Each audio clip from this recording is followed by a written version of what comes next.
Well, hey, welcome to Fed Up, the number one podcast where you can get up on all things Federal League. I am your host, Josh Stoll, and with us again is our executive producer, Chris Miner. How you doing? You know what? Sorry, you must be on edge. I mean, I can't believe that you even share your name. I feel like we should pixelate your face because you're getting some heat on the tweet machines these days. Well, I gotta admit, I love the engagement around our power rankings. It's been a ton of fun to have a number of people weigh in. But yeah, I mean, if you don't have a few haters out there, then you're not doing it right. Probably We're true, not in the yeah. business of selling ice cream and making everybody happy here, Chris Miner. Well, you didn't tell me that heading into this. Well, this is too much anxiety for me on a day-to-day basis. I'm trying to live my life.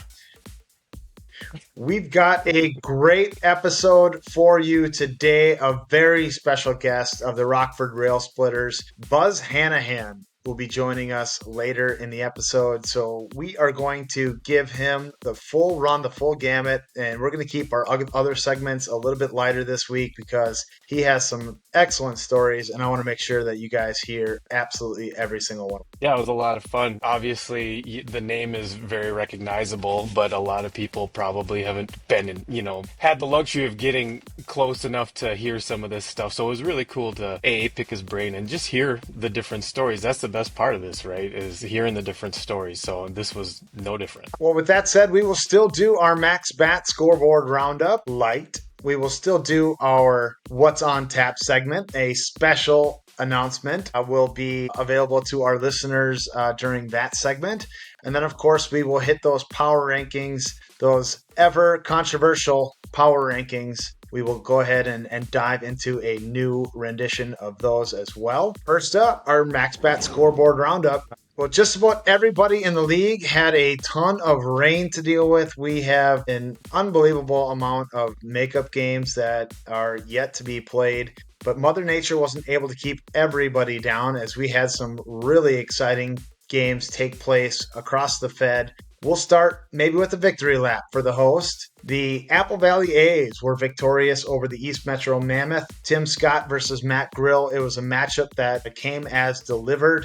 There were a combined 5 hits and no earned runs in that game. The A's get the best of the Mammoth 2-1. Scott goes the distance, 7 innings pitched. He struck out 11, just 1 walk and 1 run, of course, unearned. Grill was brilliant as well, allowed just 2 hits. That game was tied heading into the bottom of the 7th, and the Mammoth uncharacteristically kind of fell apart defensively. They make 4 one-base errors in a row that allowed the A's to walk off with a win in that one. Those two teams will be playing again next Saturday, this time at Woodridge Park. Yeah, it was fun to I got done with all my dad chores and kind of got ready to get my comfy clothes and flip on Twitter feeling because I hear the live feeds going and come to see you guys are in the handshake line already. It sounds like it was a pretty terse affair. Those two guys worked very quick. I think the full runtime on the game couldn't have been 80 minutes long. It was an absolutely well-played baseball game until the way it ended, but two very good teams, and we'll get to see those two square off again soon. In other action, maybe another victory lap for the host, as Nostradamus successfully called the upset of the Burnsville Bulldogs 3-7 going into that tilt. They were able to outlast Jim Brower and the Tonka Bay Lakers. Final of that game was 3-1. Brower goes 6 innings, allows 7 hits, 3 runs, just 2 of them earned. Did strike out 6 in the loss. Hits for Burnsville. John Marsden had a couple. Mike McCallion had a couple. Josh Lowen and Jordan Lockram added doubles. Big win for Burnsville. We've been talking about them being too good to be 3-7. They showed us a little bit of what they're capable of with a big win over the Lakers. In the parking lot last night, they actually came up when we were just kind of recapping what's been going on, and it was the same exact thing. It was so weird to see 3-7 next to them, but then you look at Josh Lowen pitching 7, striking out 3, scattering 8 hits, and giving up 1 earned. That's what we're used to seeing, right? And now it looks like some of the bats might be coming around too. So it's nice to see the rebound, and it'll be interesting to see how it goes from here. Yeah, we're not sure where they'll end up in the playoff bracket, but whatever division they're in, be sure to keep an eye on the Burnsville Bulldogs. Big game for the St. Louis Park Snappers as they got to flex their muscle against a very good Metro Loons team. Snappers end up victorious in this one 10-0. Bennett Johnson goes 4 innings. Snappers continuing those games by committee as Pete Fuller came in and tossed a couple of innings and Dave Killian wrapped it up for the Snappers. 10-0 that game at Big Willow. Well, we touched on last week, I think during the power rankings, how the Loons have been scoring double-digit runs each game, right? And we flirted with the idea, can you just bang it out and survive? Well, this is the other side of that coin. So it's an interesting development. St. Louis Park, obviously, for real. The Loons have another big game or two coming up to rebound. Another game of note taking place between a couple of teams in our power rankings. The Minnetonka Saints were in action against the Waconia Islanders. Saints coming off perhaps a notable loss to the Chaska Diamonds. Waconia jumped up to a 7-0 lead in this game with Brandon Casadecalvo on the hill, but it wouldn't last. The Minnetonka Saints came back, perhaps some bleeders, some seeing eye singles, chipped away. Minnetonka Saints able to overcome that and win that game 9-8. Such is life in the Federal League. It's year one bounce and can lead to one of the longest innings of your life if you're not careful. And just a team like Minnetonka, you can't count them out, especially with the sticks they have. So, yeah, sounds like an awesome game. When you see Tonka losing to the Diamonds, you're like, what in the world, right? So, looks like they rebounded and are hopefully back on track for their sake. They are in action tonight against the Rockford Rail Splitters. That game taking that game going on as we record. Final game of note that we'll cover in the Max Bat Scoreboard Roundup. Some Father's Day action at the Fishbowl. The Rosemont Pipers went down and laid one on the Newmarket Northerns. Pipers win this one 8-3. Christofferson had himself an absolute day. Went 6 innings, allowed 8 hits, 3 runs. Got the win, but it was also 4 for 4 at the plate. Had a double and 3 singles. Ken Fry chipped in with a 3 for 4 day. A couple of RBI for him as well. Many of other games went down across the Federal League. We'll run those scores across the bottom, but it was definitely a week that was won out perhaps by Mother Nature with the number of cancellations that went down. The upcoming week, weather looks a little bit better, so let's launch right into what's on tap. 26 games are on tap for the Federal League, taking place between June 18th through June 24th. But first, we got to know what's on tap at the Tap Society. I am grabbing my mug. I'm heading to the tap wall, and I am filling up with the Crossroads IPA, and I've got Bone Thugs and Harmony humming in my head the whole way. Wheelhouse, were you the guy that had subs and you pump No Surrender while you're driving to school, or no? Were you not that guy? No, I wasn't that guy, but I got down on some Bone Thugs. I mean, how can you not? Right? Anybody tell me why? It's written all over your face. I take one look at you and I'm like, oh, he's a Bone Thugs guy for sure. Well, I hear that everywhere I go. Yeah, I bet.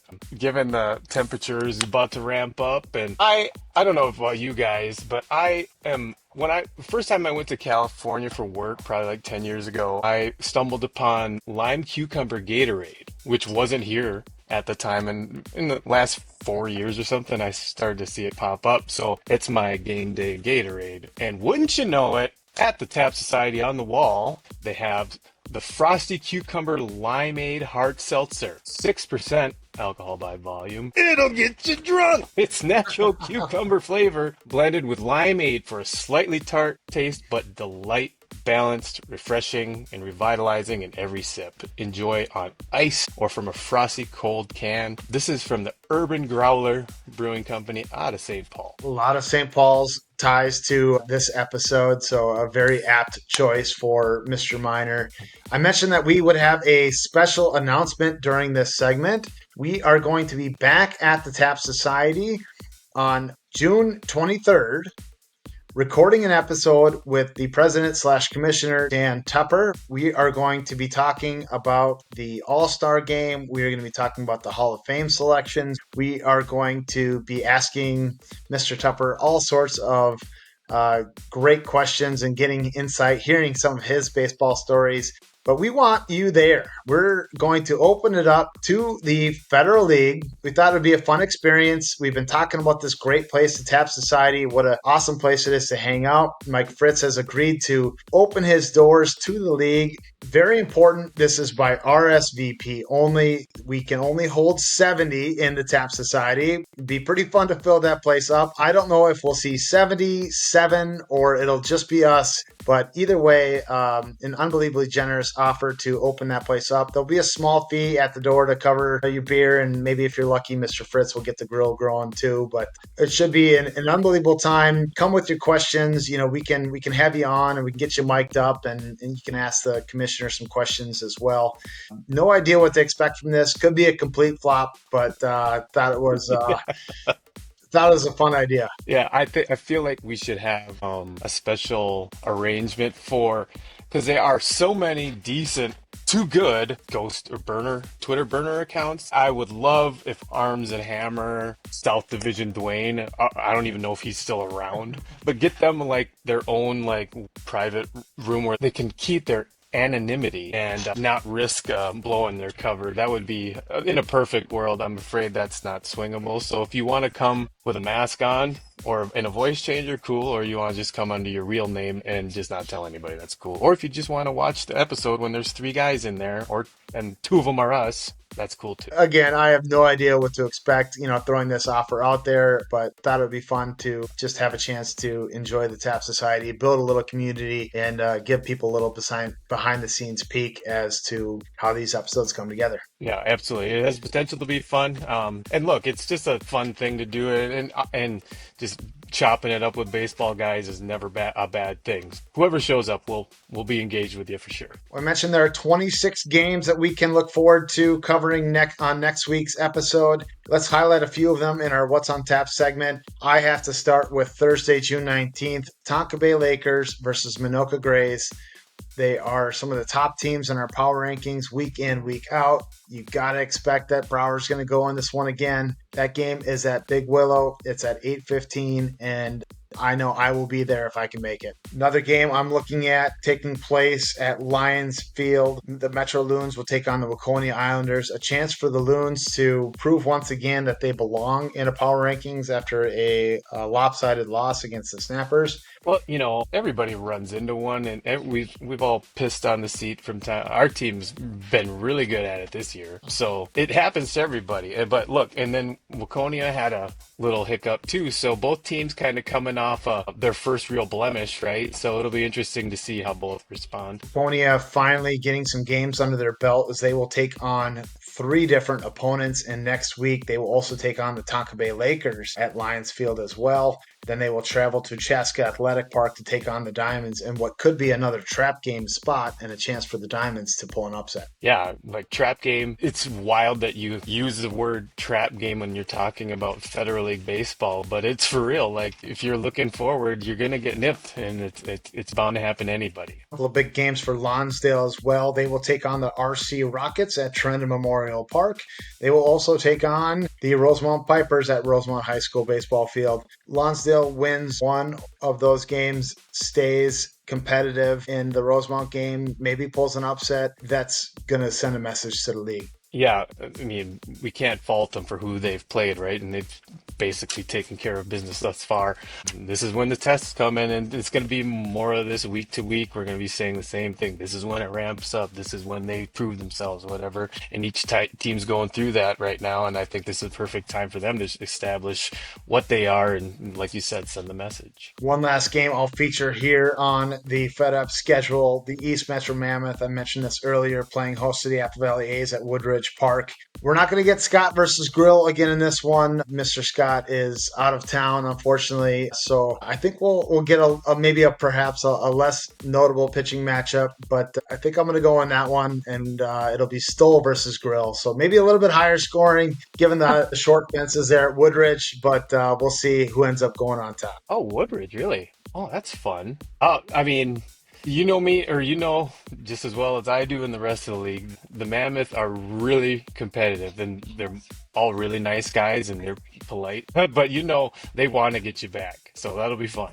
to hear about how that goes. Maybe not. I don't know. Nah, I'm just glad I'm on the Time will outside tell. looking in this week. I'm on the outside looking in this week on that kind of nonsense. So you guys have at her. Plenty of other games across the board. Definitely looking forward to covering those in a little bit more depth as we expand once again our Max Bat Scoreboard roundup in the following episode. Well, it's time now for an ever increasingly popular segment we like to call the Power Rankings. Love the levels of engagement again that we are getting with this as everybody has kind of rolled out their version of the Power Rankings. Twitterverse seemed to really have a lot of love for the West, but it was a rough week for the West. 5 teams in our last week's Power Rankings experienced losses, including 3 in the West. Waconia dropped from the undefeated ranks. The Minnetonka Saints dropped from the undefeated ranks. And the Tonka Bay Lakers dropped from the undefeated ranks as well. 2 other teams found themselves in the loss column. East Metro Mammoth for the first time. And the Newmarket Northerns dropped another game on Sunday.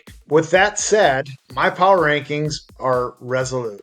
They haven't changed much. They've shuffled a little bit, but my top 10 teams are the same, and I'll tell you why.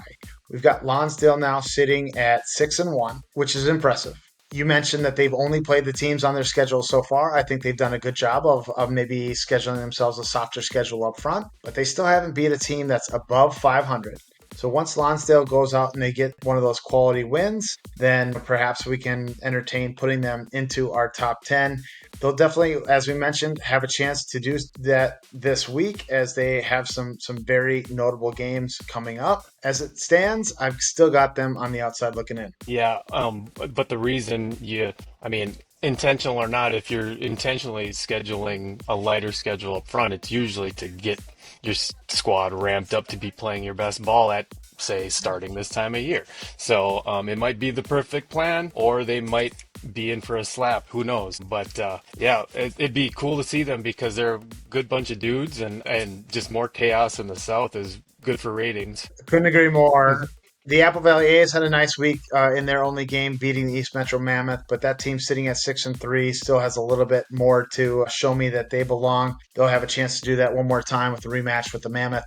They've also got another game this week against the St. Croix Valley Silverbacks, but again, I've got them, I've got Rockford, I've got the Loons, who had a rough week in terms of getting beat down by the Snappers and then having a rain delay against the Minoka Grays. Obviously nothing that they could control there, but just those teams still on the outside looking in my opinion, for what it's worth. Sure. I mean, on the Loons, it sucks when you just run into that game and you're geared up for that Minoka game. I guarantee they were. And probably maybe that's why the pitching was what they were or whatever. However, and then to not have that opportunity to at least try to right the ship, right? The end of the year isn't in the first 2 weeks of June, so they're not worried about where they are right now. I guarantee it. In at 10, I've got the Newmarket Northerns still holding on firmly to that 10 spot. They've been there every week that we've rolled this out. They are now sitting at 6-3. Their losses, I would say, are all quality losses, losing to Lakeville, Hastings, and Rosemount, 3 teams that we feature every week in our power rankings. 6 wins, some nice notable wins under their belt. I think this is definitely a team that will continue to hang on to a spot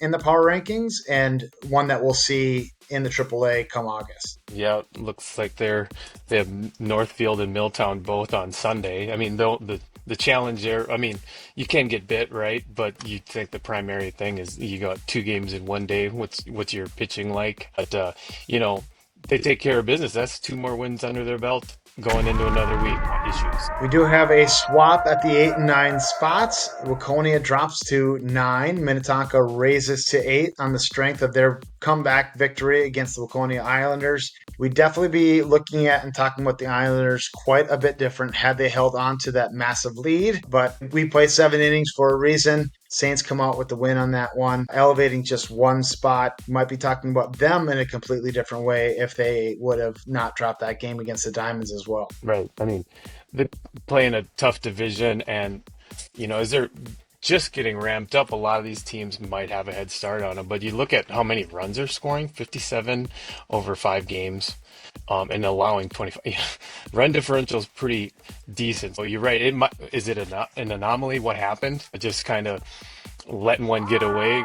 But who knows? We'll see moving forward. Back at the 7th spot for the third week in a row are those Rosemont Pipers. They are now sitting at 8-3, suddenly on a 3-game win streak. Rosemont, a very impressive win over the Northerns. Not enough to elevate this team in the rankings, but if they keep playing the way that they are definitely capable, they will be right where they want to be, both in terms of the playoff bracket and the power ranking. Yeah, I mean, they have Lonsdale, JT's, the Senators, next three, Silverback. So they got, they had that sticky part of their schedule and it sucked at the time, but you're coming out the other end of it, 7-3, and looking at the schedule they have ahead, they got to be feeling pretty good about it. I think the strength for them right now is just the fact that they played 11 games already, which is notably more than, say, a team like Waconia, who's only played 5. So they'll have a chance to rest and recover, and take some longer days and breaks in between games, which I think will only benefit them come playoff time. At number 6, yet again, is the Hastings Hurricanes. Not a real notable week for the Hurricanes. This team, we've talked about them at length in the past.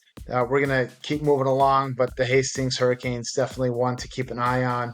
The Lakeville Lobos back in at number 5. They took care of business as we expected them to. They now sit at 9-2. Another team that has 11 games played, who is able to space out their schedule as we wane here in the final month and a half of the season. Interesting conversation maybe for an off-season topic of, is there a strategy to it? Are you a slave to availability for the fields? Because I know what we're up against, and so it's just kind of an interesting thing. But, for both of these teams, Hastings they have Milltown and St. Patrick coming up, Vesely. So, you expect that they're probably going to just end up keep getting better and improving on that. And then Lakeville's got kind of the same deal as Milltown, then Vesely. So these guys will probably be running parallel till they cross paths next towards the middle of July. Tonka Bay Lakers have dropped to the number 4 slot on the heels of that loss against the Burnsville Bulldogs. Not a bad loss in my eyes. Burnsville's a good team, but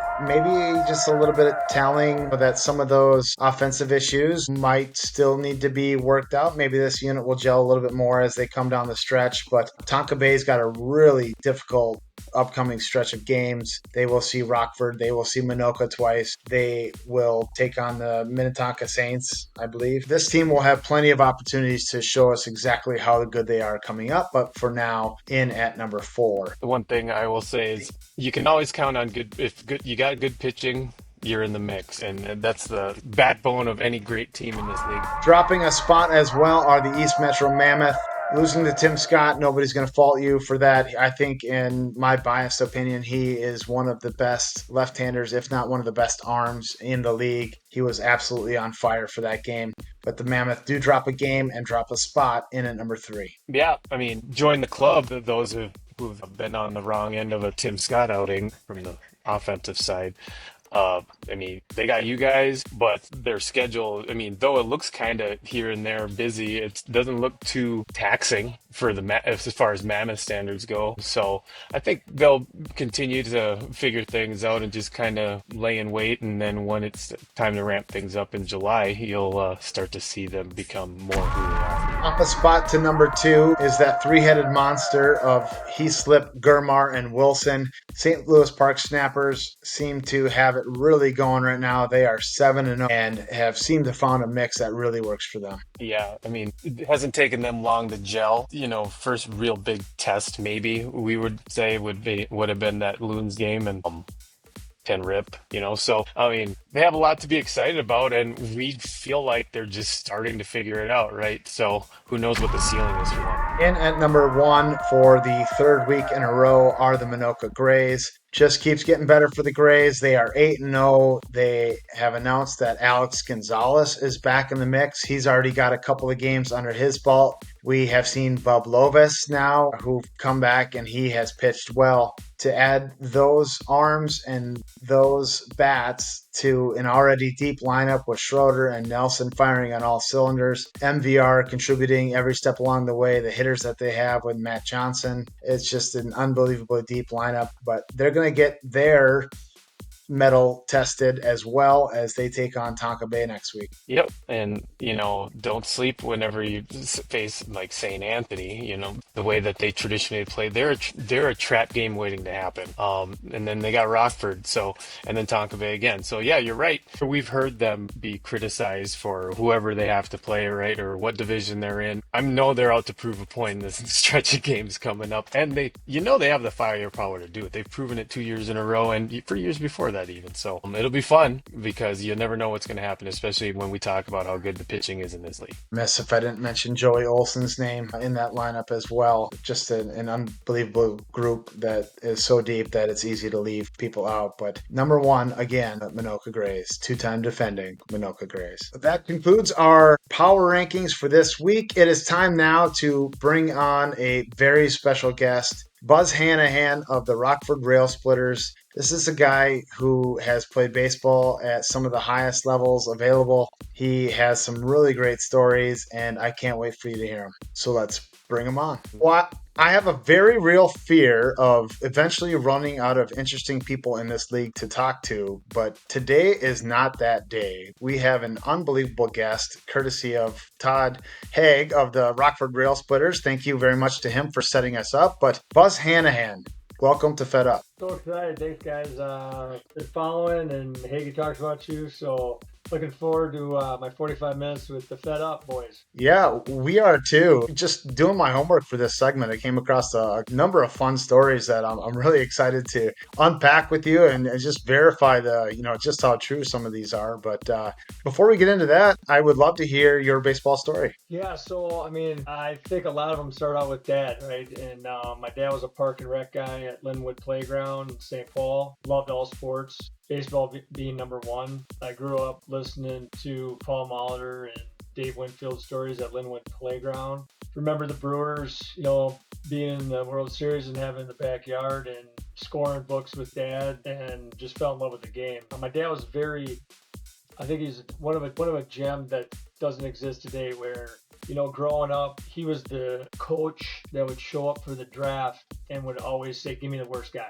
Give me the worst guy. I'm going to coach him up. So, before autism, that we knew what autism was, or before Down syndrome, those guys were always teammates of mine growing up. And I vividly remember, and I tell my teams this about hyperfocus, is I learned at 8 years old when Charlie Miller got to second base, I was fricking driving Charlie Miller in. And so my best teammate came in 1980, my brother Jack. Yeah, we ran hard. We were always playing ball. We were always doing something. I remember when Transformers came out, and my mom was really excited that we got Transformers for Christmas, and we couldn't bounce them, and so we really didn't really stick with us. Grew up right in Highland Park. We had a baseball field right across from our house, and then St. Kate's was in the back, so we had two fields, and we played every single day. You've got some deep roots to the St. Paul area, having gone to high school and played at Cretin-Derham Hall, went on to play college ball at St. Thomas. You've mentioned some of the people that you looked up to that were playing professionally that hailed from near that area.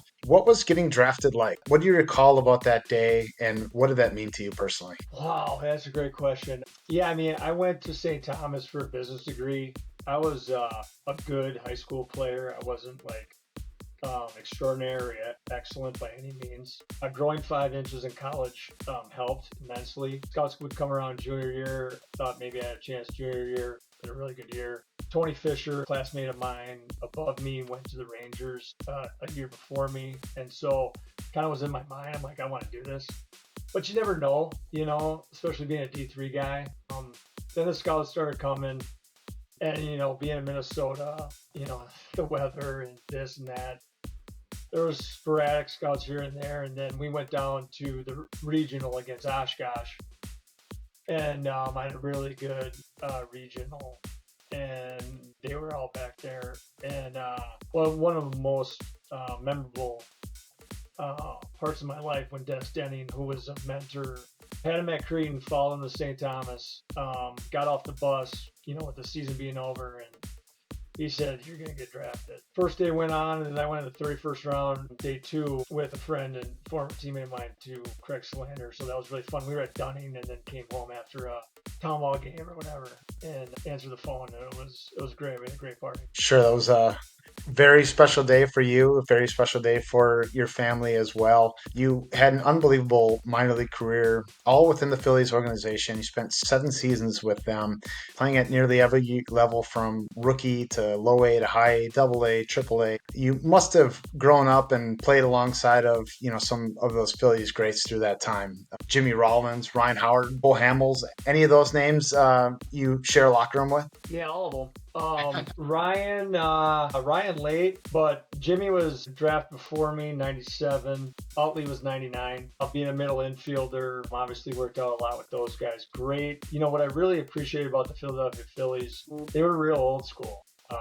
And that 80 team, they held tight to that 80 team long. And so they only drafted good dudes that knew the game and played hard. And if you weren't one of them, they might have missed, 3 or 4. All the good dudes would chew you up and spit you out. We have a text thread. Actually, our pitching coach, Rod Nichols, just passed away way too early. And we're all really still tight and connected. And it was just fun living a dream, being around good guys and just giving it your all and see where those chips fall. I was thrilled. One of my favorites with Utley, I got to tell it. Even Utley and Joe Morrow were golfing in Tahoe at the Pro-Am last year, and they FaceTimed me on like 16. People were yelling at them behind who you FaceTime, and they were going up to a putt. It was really special. One of my favorite Utley stories is we were in AAA together, and he had no business being in AAA. We all knew it at that time. It was his 3rd year in AAA at the time. And we were on a flight to Charlotte, and I was sitting next to him, and we pulled out something to read, and he looked at me, he goes, Bomb, just told me I was going to the big leagues. And I'm like, So cool. What are you doing on this flight? He's like, they got a flight waiting for me in Charlotte to go to Philly to meet the team. He goes, I'm only going for 10 days. I go, why would you say that? He goes, Ricky Leday has a hemorrhoid, and he needs like 10 days to take care of it. And I looked right at Utley. I remember it vividly. I said, dude, you're not coming back here.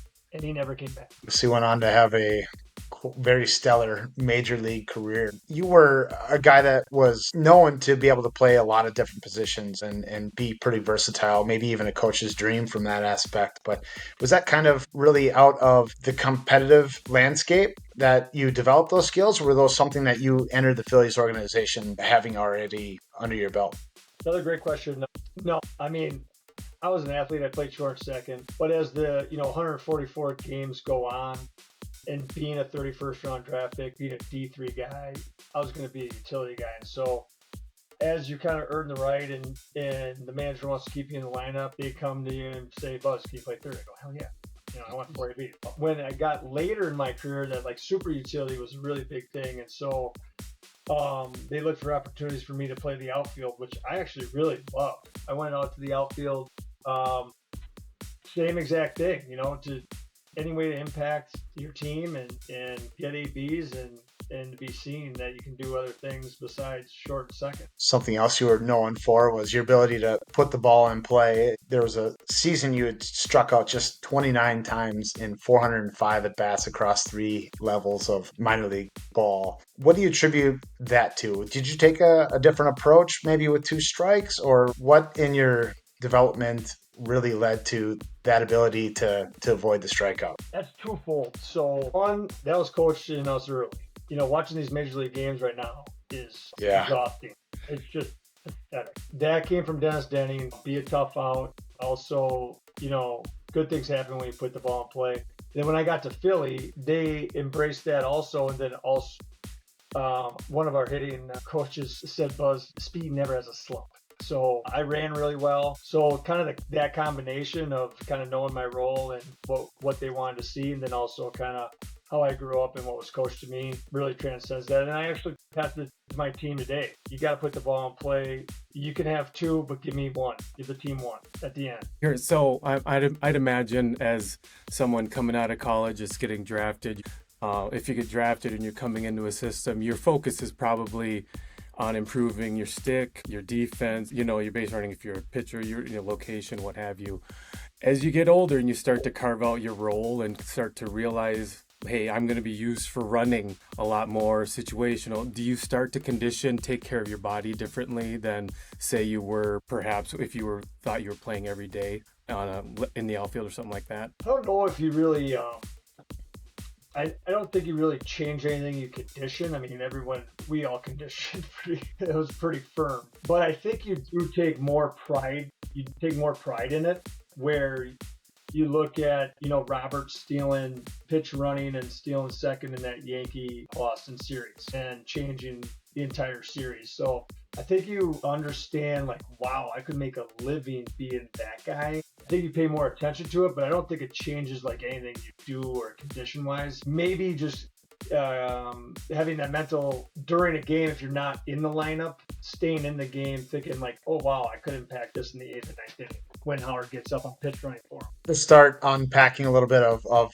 Buzz's personality as you were playing, maybe getting into some of those aforementioned stories.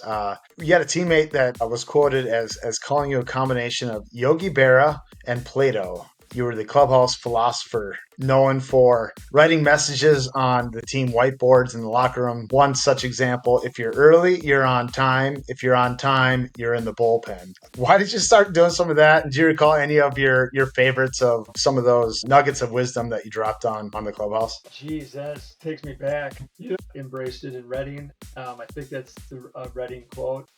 And also, Double A is really where 3 guys are going to Triple A, 4 guys are going to Triple A. So some guys really see it on the whiteboard, if you will, that this could be my last year. I'm going home.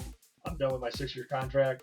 And then there's a pocket of guys that are competing for that next level in the big leagues. We had a great group. Like I said earlier in the podcast, it's like you have to have fun playing this game, or you should go find something else to do. So I don't know if that's Plato. I don't know if that's Buzz, but Yogi or what have you. But if you're not having fun, and speaking of this podcast and the Federal League, I mean, that's what's so great about the league. It's like, you're 48 years old and you're still playing this game, you're a good dude and you want to have fun and you want to play and compete. And so that was really our group. When I look at your baseball reference page and follow your career and see the upward trajectory of it, going from rookie ball through into Double A, Triple A, spending a couple of seasons in big league camp, kind of reminded of Moonlight Graham in Field of Dreams, where he got the call up, right, but he never got that at bat in the major leagues. And they talked about being that close to your dream and not quite touching it leaves kind of a longing or a bittersweet ache that is needing to be reconciled. So I'll ask this as innocuously as I can. What's it like to get that close to being in the show, playing with guys that go on to aspire to World Series titles and MVPs and not quite realize that dream yourself? Yeah, it was brutal. I'm not gonna lie. It was a really tough transition. 9 years removed from college, being so close. I had a really tough shoulder injury that my second one that put me out of nowhere. May 6th, I think, of 2006. And it was tough. I mean, no doubt about it. Great community and network here, but all your buddies are doing this and doing that, and you have 9-year careers and you're starting over. I do think that it has to do with what I do today and coach and mentor at Cretin-Derham Hall.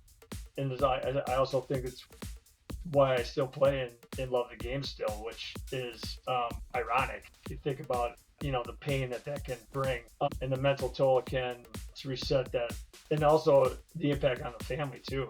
When you have 3 daughters and a wife, and she's like, "What's next?" That was tough. But also, I've always learned the most about myself when you are down, and it's really easy to walk out of the clubhouse up going 4 for 4 and having a game-winning RBI. It's different when you're 0 for 26 at Scranton, AAA, and who are you gonna call? So. Yeah, it's a great question, and yeah, it was a really big deal. Also, the ironic thing of my shoulder surgery in Connecticut after I did it was I didn't move. I was in my hotel room. I knew my career was over. I was 30 years old. Knew it wasn't going to happen. 2 days later, my brother called me and told me he was going to the big leagues from Double A to Detroit. And that was the only thing that could get me out of bed. So Jack going to the big leagues and me being able to live that big league dream through him was really special and a gift. And being able to coach with him now is just super special too. And coaching his 2 kids and daughter, and mine are growing up now. So yeah, great question. And yeah, it was a big reset. Transition to your time at Cretin-Derham Hall. Became the interim head coach there in 2022. Gotten off to a pretty good start, capping it off this year with the Class 4A title, defeating Minnetonka in the championship game 3-2. So first of all, congratulations on that. But what did that moment mean to you, bringing that school that you played at their first title in 18 years? Yeah, it was really special. I don't think we kind of knew what we were getting into, and how the impact of the community and the city and the school. We're 3 years or 3 days removed right now, and the text messages are still coming in. Waking up with 315 text messages Sunday morning. I kept apologizing to people. It took me 3 days to get back to everybody. Super great group of kids. I mean, we were really good 2 years ago. We were number one in the state for 8-9 years. Had a terrible break with Jack Textall breaking his finger. He's over at the University of Minnesota right now. And it didn't happen, but those questions started coming, like, hey, you haven't been to the state tournament since 2007. And it was heavy. It was heavy at me, and not to mention a 17-year-old kid. And the dynamic of the city's changed. Us going to the South Suburban Conference and out east, the SEC, phenomenal conference. Absolutely love it. Great coaches. You don't show up. If baseball's not on your mind, you're losing. That's what's awesome about that conference. Then you go to the section, and you got East Ridge, Stillwater, Roseville, White Bear Lake, Woodbury. Everyone knows everybody, and here we go. So we were fortunate to have a great group of kids. We were really deep this year. Had a bunch of return last year, which always helps. And, the state of Minnesota and the high school league, they worked so hard on that state tournament. CHS for 2 games, then Target Field. The boys walking on Target Field, I was like, oh gosh, come on. Get grounded. We didn't have 4 hits the entire year. It was the least performing hit by the Raiders all year, but there were some big swings. But yeah, it feels great. Jimmy O'Neill and Dennis Denny built that program for, I think they had 39 years between the 2 of them. And I'm just very blessed and honored and to carry that torch. And we made our community and the city very proud with a 3-2 win versus Minnetonka. I hope Brower doesn't throw at me when we go play. Brower, if you're listening, don't be throwing it up and in on me. It sounds like you maybe could have had your Hoosiers moment there walking into Target Field, break out the tape measure. It's still 60 feet, 6 inches to home plate, 90. They don't give you any time to do anything. You can't. It's like you got 15 minutes and the first pitch is coming, so you better get ready. I'm reminded of a moment when we had Frank Viola on earlier in the season, and he talked about some of the best coaches are some of the guys who really kind of experienced that struggle. Maybe things they had to work a little bit harder. Not obviously saying you're not naturally gifted, but what do you feel maybe coming up short of making that major league goal, dealing with some of that pain? Do you feel like it's perhaps made you a better coach? Does it allow you to connect with players in a different way? How has that shaped your time at Cretin? Yeah, I mean, I think you've played. If you play as long as I have, you've been in every single role. You've been the best guy in the league. You've been the best guy on the team. You've been a platoon player. You've been a guy that's happy to make the team. And you've been a guy that's been left off. And so I think that experience, it does help me relate to every single player. Having a tough conversation with leaving a senior off, the state tournament and being able to relate to them. I know how bad you want to be on this team. That stuff goes a long way versus, you've never ever been in that situation before as a player. So yeah, I think it does help me coach today. And and connect and relate to a different generation than us. You have a lot of youth coaches that play in the Federal League now. You're always known as a high IQ baseball guy. I have a question on how do you develop baseball IQ? How do you teach it? Is that something you kind of naturally come in through experience, or is there a way that you can kind of accelerate that learning curve? Yeah. So I think baseball IQ is just like school. So some it's really easy for, and you can mold it and take them to the next level. There's other also your C learners that you need to teach, and you need to teach it a different way. There's also something that in that A student to C student, I got two in this house. It comes really easy to them. You can't teach that, you know. Example, one of my favorite, Blake Bullis, last year, who there's a pop up, he slips and falls. It's wet, it's raining, misses the ball, picks it up, throws a third, bang, bang at third. The guy was at third. You know, there's just stuff that is innate. I think you could probably help it a little, but those special kids with the baseball IQ, I think that stuff happens at 3, 4, 5 from their parents. Speaking of 3, 4, 5-year-olds and developing baseball IQ, what was it like growing up in the Hannahan household? Competitive? Very, very competitive. I have 2 sisters and a brother, boy, girl. And that was a blessing that it wasn't Jack and I weren't closer in age. Yeah, very competitive, a lot of love, always a game on. A World Series All-Star game was a really big deal on a Tuesday because it was the only night nobody was playing, and we would sit down and watch as a family. Got to go to the 85 game with my dad to see Steve Winfield play, start in right field, and Tom Brudansky come in to relieve him. And I called the exact inning that Tom Brudansky was going to come in, and my dad was saying he's not going to come to the game. I was like, dude, what are you talking about? Tom Brudansky's going to come to this game. Yeah, it was great. I mean, I said earlier in the podcast, we had a great location to play ball, and then a great network around us to make us better in every single sport we played. We all played 3 sports growing up, and Jack and I migrated to baseball probably because of Dennis Denny and Jimmy O'Neill and Dad. We always tell kids on my team, maybe parents of kids on my teams, that you can always tell who had an older sibling because these are the kids that seem to develop a little quicker. They were forced to grow up a little quicker and compete, hard with, kids that were 2-3 years older than they were growing up. What effect do you think that had on Jack's ability to eventually make the majors, trying to keep up with older brother? Great question for Jack. But I agree with you. He had to grow up a little faster. He got a little tougher sooner. Would always try to hang out with my crew, and his talent was unbelievable. We got pissed at him because he was a lefty and all of us were righties, and we had a sandbox kind of at our park. We only would have 5 or 6 guys, so you'd have 3 fields. So we would make him hit right-handed, and he went to the U, and Forrester and Anderson talked him out of switch hitting, but I still think he might be playing if he switched it. Sure.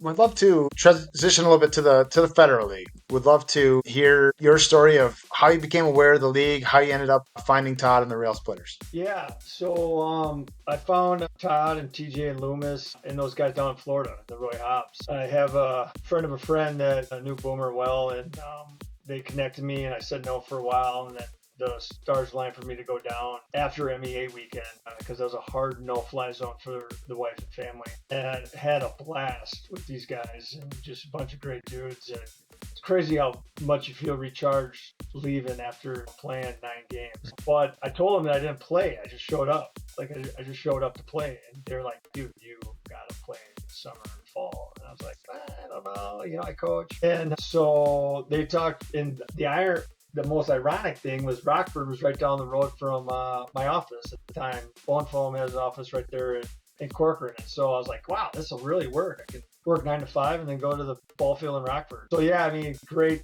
Todd does such a great job and works so hard. And they give me this period of the spring to be able to coach, and looking forward to joining the boys and competing and having some ball games and a beer after. I'm definitely off to a hot start, 5-2 on the season, and I'm sure adding Buzz Hannahan to the lineup will only increase the win total significantly. The Rail Splitters are a group that have won at least 11 games, 9 seasons in a row. What do you attribute that level of consistency to? Todd. doing everything he does, and having all the eggs line up. The roster he puts up where everyone's playing an inning to make sure everyone's happy. I think also, I mean, we have a really great group of dudes, and it's fun. And yeah, we compete, and if we lose, hey, you know what? We all go do our day jobs the next day. But we have some great talent too, and pitching, and I was blown away. I felt like I had to get in shape with some of the guys that run too, like first and third and stolen bases. I'm like, geez, like I just thought I was, throwing up trying to hit a barrel. You better get these hamstrings in order. Yeah, Todd does a great job, and everyone has fun and competes and plays hard. So I think that's what's tributed to it. Have you given any more thought to how long you think you'll play? No, I don't like that question either. Sometimes it's asked in my house. Well, it's crazy to me now. I think it gets easier when you're an empty nester, which is happening August 20th for me. Well, doesn't it get easier? I mean, come on. Someone's got to win on that. Mine are too young to answer that question. So was your dipping your toe into the Federal League, was that your first time kind of back getting into the swing of things competitively? Yeah, I played, after I was done with Philly, Jake Maurer Sr. ran air freight in St. Paul. That was an easy go play with the guys again, which was so much fun. And we had just a blast. Larry Norton ran it with air freight unlimited. And then I got transferred for work and went down to Mayo Clinic. And one of the great stories that I do like sharing, I had a mutual friend hook me up and connect me with a guy. I knew no one on the team. And my wife was dropping me off at the ballpark, and she's like, "Are you sure about this?" And we know nobody in Rochester. Never met a bad dude, playing town ball for the Rochester Royals. And she dropped me off, and great group of dudes again, and we played hard. And then I saw them, they would actually put stats in the paper. And I was like, shit, okay, if we're going stats in the paper, I'm taking this shit serious. And I went off down there. And then I came back here. And that's kind of where the question alludes to, is where I did have I was coaching but not playing, and they kept reaching out for me to go down to Roy Hobbs, and then I finally pulled it. So I think this is my third year with Rockford. Cool. I mean, how do you manage your expectations of yourself? Because I know every guy in this league has their own set of expectations for themselves, what they want to get out of a particular game day, right? Some people like to go just for the parking lot. Some people want to get as many hits, whatever. How do you approach it these days? I'm sure it's probably a little more tempered than it used to be, but a little bit of that competitive edge, I assume? Yeah, I want to help the team win, not pull a muscle, and have avoid catastrophic injury, right? That is my 3 bullet points every single game. Yeah. You mentioned the motivating factor of the print box score. Your manager has been a big proponent of keeping historical records in the Federal League for quite some time. What do you feel that keeping records like that, keeping stats so meticulously, what do you think that does for the Federal League as a whole in terms of recognition, motivation, and just keeping guys engaged? Man, that's a tough one. Well, I think where probably Todd's going with it is he's a baseball enthusiast. He is I went out to Cooperstown to see Joe go in. I could see Todd Hagee running Cooperstown. There's something about baseball and records that's so special, when we're gone. And when you go and look at Ricky Henderson's shoes, there's just something that's so beautiful about it and intimate. I don't know if it's so much about gonna fire guys up at my age now. I don't know. If I'm hitting 250, maybe that does fire me up if that hits the newspaper. Looking back 25 years from now and the Fed League is kicking ass, taking names, and it'd be pretty cool to see, this is my dad or just my grandpa or it's my uncle. I think that connection would be really great. I think for a lot of people, as you get to this age, I mean, you're not going to get your name, let's say, quote, name in the paper for anything good. You take them when you can get them because they're not long they're not there forever, right? Yeah. Yeah, no doubt. So championship at your alma mater will do it. That'll get you in the star trip. Yeah. You had a quote earlier in the interview that really was impactful to me. Speaking about living the big league dream through your brother, is there a particular moment that sticks out to you, as you were doing that with and through him? Yeah. Well, there's a lot of them. I think the first thing that comes to mind is so I was done playing. Jack was with Oakland. Getting to see him for the first time in Arlington was super special, and also playing against a really good friend and teammate of mine, Marlon Byrd. Jack got traded to Seattle, and then he started getting settled into his big league life. And I remember calling him and saying, dude, I'm coming to Seattle, and I want to meet Griffey, and I want to meet Ichiro. And I want a uniform, and I want to work out on the field. He's like, Wakamatsu was managing then, and he was really close to Wakamatsu. I'm like, call Wak, he'll make it happen. Call Sweeney. Mike Sweeney was running point through the whole team. So sure enough, I fly out to Seattle, got to work out with the team. Silva was there, former teammate of mine, yeah. Carl Silva, twin. And it was fun catching up with a lot of old friends and guys. But meeting Griffey was spectacular, and that was our guy growing up. I mean, Griff was everything. And so after BP, Griff wasn't in the lineup. This is when also Griffey got in trouble for taking naps during the games, which was common for everybody, but it was just, I don't know, bad timing for Griff. So I found myself, all of us in our underwear, playing spades. My brother was left. There was a relief pitcher across from Jack, who was his partner, and Griffey was my spade partner, and we're in our underwear. And I literally was like, man, I don't know what happens in this life, but I've made it. And Griff he was a total gem. Ichiro was really tough to nail down. He had his own locker room and really didn't hang out with the guys, did a bunch of crazy stuff. But at me and Ken Griffey Jr., hanging out with my brother, meeting a bunch of old friends, then going up and watching a ball game was pretty special. Yeah, that is a good story. Thank you for sharing. That's insane. Hey, Buzz, I really appreciate you taking the time to come on and share some of your stories. Love hearing, especially the Griffey one, just unbelievable. But our league is so much better because you're in it, and wishing you a ton of health and luck and years of success to come. Thanks, guys. Really appreciate the time. 2 seconds, please. Well, we are so incredibly blessed to have just some absolute talent still playing in this league. Guys who have played along names like Jimmy Rollins and others like Matt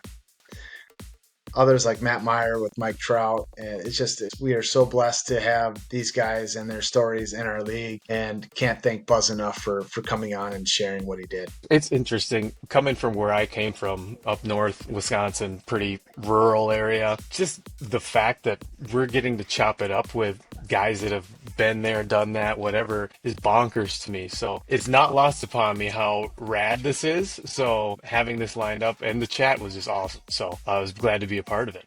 Well, that is all the time we have for this edition of Fed Up. Once again, I want to put it out that we will be recording Monday at 7 o'clock at the Tap Society, and we are inviting each and every one of you. Again, this event is by RSVP only, so shoot us a direct message on Twitter. Shoot Chris or myself a text. We'll put those numbers at the bottom of the screen. But we absolutely need a head count before we roll on Monday. So please RSVP before Saturday. Give us enough time to make proper arrangements.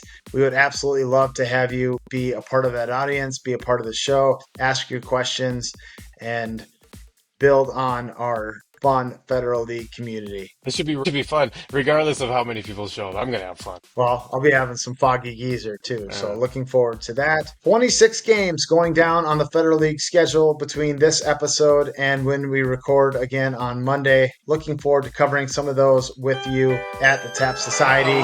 We'll see you there, and until then, stay fed.